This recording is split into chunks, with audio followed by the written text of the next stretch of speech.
I remember the sound before I remember the feeling, the click of metal cuffs, the slam of a car door, the low hum of an engine that wasn't mine. Out the small window, the city lights slid past like they were in a hurry to forget me. Nobody said much.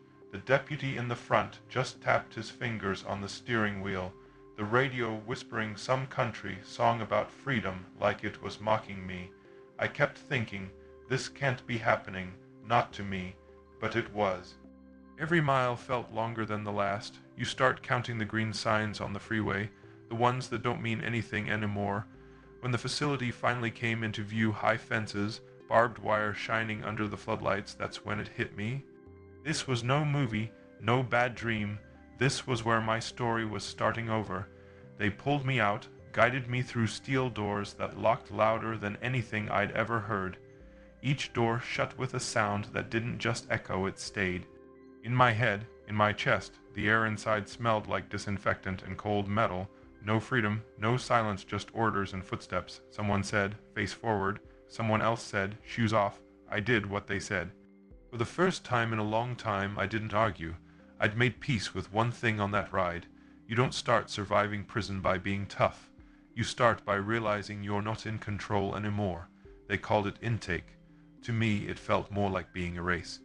Fluorescent lights buzzed above my head, so bright they made everything look unreal. A man behind the counter spoke fast, like this was just another Tuesday for him. He asked questions, typed numbers, didn't look at me twice. I signed papers I didn't read. My name became a number. They took my belt, my shoes, my wallet, every small thing that used to mean me. When they handed me the orange jumpsuit, I remember thinking how thin it felt. Like a piece of fabric could decide who you are now. There was a line of us quiet, waiting. Some stared at the floor, others tried to look tough, but nobody said a word. You could feel the fear in the air, even if nobody admitted it. It wasn't the kind of fear that makes you scream. It's the kind that settles inside you and waits. When the guard told me to step forward for the photo, I looked straight into the camera. Not angry, not broken, just blank. Because blank was easier, they gave me a bag with soap, a toothbrush, a blanket. Then a voice from the hallway said, Unit C, move. And just like that, I wasn't a person being processed anymore. I was an inmate being moved. As we walked, I noticed how every hallway looked the same. Same gray walls, same smell of bleach and metal. Every step echoed like the building was reminding me, you don't belong here, but you can't leave either. By the time we reached the block, I was sweating, not from heat, just nerves. I didn't know what waited behind that last door, but I knew it was where I'd sleep, or at least try to. When the door opened, I saw a row of cells, 2 levels high. Voices, laughter, shouting, somewhere a TV playing static. The guard said, Cell 214. I walked in, he slammed the door. The sound was final, like a chapter closing itself. For a second, I just stood there, staring at the concrete walls. And that's when it hit me. This wasn't just a place I'd visit. This was home for now. The cell was smaller than I expected, maybe 8 feet by 10. 2 bunks, one up, one down, a metal toilet that didn't even try to hide, and a single window no bigger than my hand. The walls had that old concrete chill, the kind that seeps into your bones, no matter how strong you think you are. There was writing carved into the paint. Names, dates, short messages like stay strong, or one day at a time. Little ghosts from guys who'd already been here, leaving something behind so the next one didn't feel completely alone. My cellmate was already on the top bunk. He didn't say much, just nodded once, then turned back to face the wall. That nod said everything. I see you, you're new, you'll figure it out. I dropped my blanket on the lower bunk.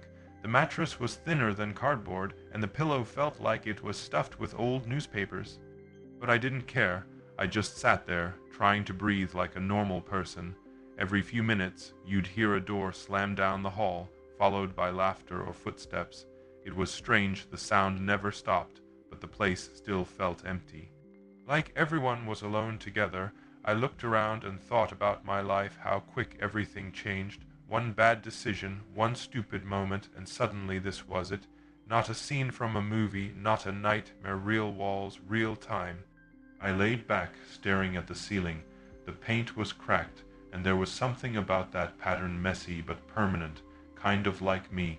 Somewhere far off, a guard shouted something I couldn't make out. A few voices answered, some laughed. It all blurred into the kind of noise that fills your head when you can't sleep. The hardest part wasn't the noise. It was knowing that from now on, every sound, every move, every hour wasn't mine anymore. It belonged to the system. I closed my eyes and whispered to myself, just get through the night. It's strange how time moves inside a cell. It doesn't tick, it drips, like a slow leak from somewhere you can't fix. The lights dimmed, but they never went out completely. A pale glow from the hallway spilled in through the bars, just enough to remind you that you weren't in control, not even of darkness. My cellmate was already asleep, steady breathing on the top bunk. I lay on my back, staring at that same cracked ceiling, listening to the sounds of the block. A cough, a shout, a laugh that didn't sound like joy, and somewhere a man whispering a prayer to no one in particular. That's when the weight of it hit me, the silence inside my head. For the first time since the cuffs went on, there was no one to talk to, no one to distract me, just me and the truth. I replayed everything in my mind that one bad night, the decisions that got me here, the faces I hurt without meaning to, and the sound the one I'd been trying to forget came back like it was happening again. I covered my ears, but it was inside me, not around me. They say you don't really meet yourself until you're alone. That night, I met the part of me I'd been running from, and he wasn't tough or brave or angry. He was just scared. At some point I must have dozed off, not into sleep, more like a blackout from exhaustion.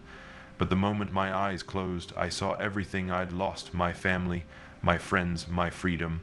All of it playing behind my eyelids like a movie I couldn't turn off. When I woke up, the same pale light was there, same smell, same sounds. It felt like time hadn't moved at all, but somehow I had. I don't know if I actually slept. Maybe an hour, maybe none at all. But when the lights flicked on, it felt like being pulled out of a dream I never wanted to have. A voice echoed down the hall, count time. Then came the footsteps, the sound of keys, the metal rhythm that would become the soundtrack of my life for a while. My cellmate rolled down from the top bunk, stretched, and said the first words I'd heard from him, "Morning, rookie." Then he laughed, not in a mean way, just like a man who's seen too many of these mornings. I sat up slowly. My back ached from the bunk, my head heavy from everything I'd thought about the night before. The air was still cold, still smelled like metal and bleach, but it didn't sting as bad now. Somehow I was getting used to it already. A breakfast tray slid through the slot, gray oatmeal, a slice of bread, and something pretending to be coffee. I stared at it for a while, then ate every bite, not because it tasted good, but because it was mine. In here, you take what you can get. When the doors opened for the morning walk, I stepped out and felt the light hit my face. It wasn't warm, just white and harsh, but it was still light, and for a second it reminded me there was a world outside these walls. I remember thinking, if I can survive one night, maybe I can survive the next. That's how time works in here, not in months, not in years, in nights, one at a time. The fear was still there, the regret too. But somewhere under it all, something small had started to grow. Not hope, not yet, something quieter, acceptance, because that first night didn't just break me. It showed me who I was, stripped of everything fake, everything loud. It forced me to face the version of myself I'd spent years trying to avoid, and in some strange way, that's where freedom started, not outside those bars, but inside me, because I'd realized something. You don't start doing time when the judge gives you years. You start doing time the first night you can't run from yourself anymore.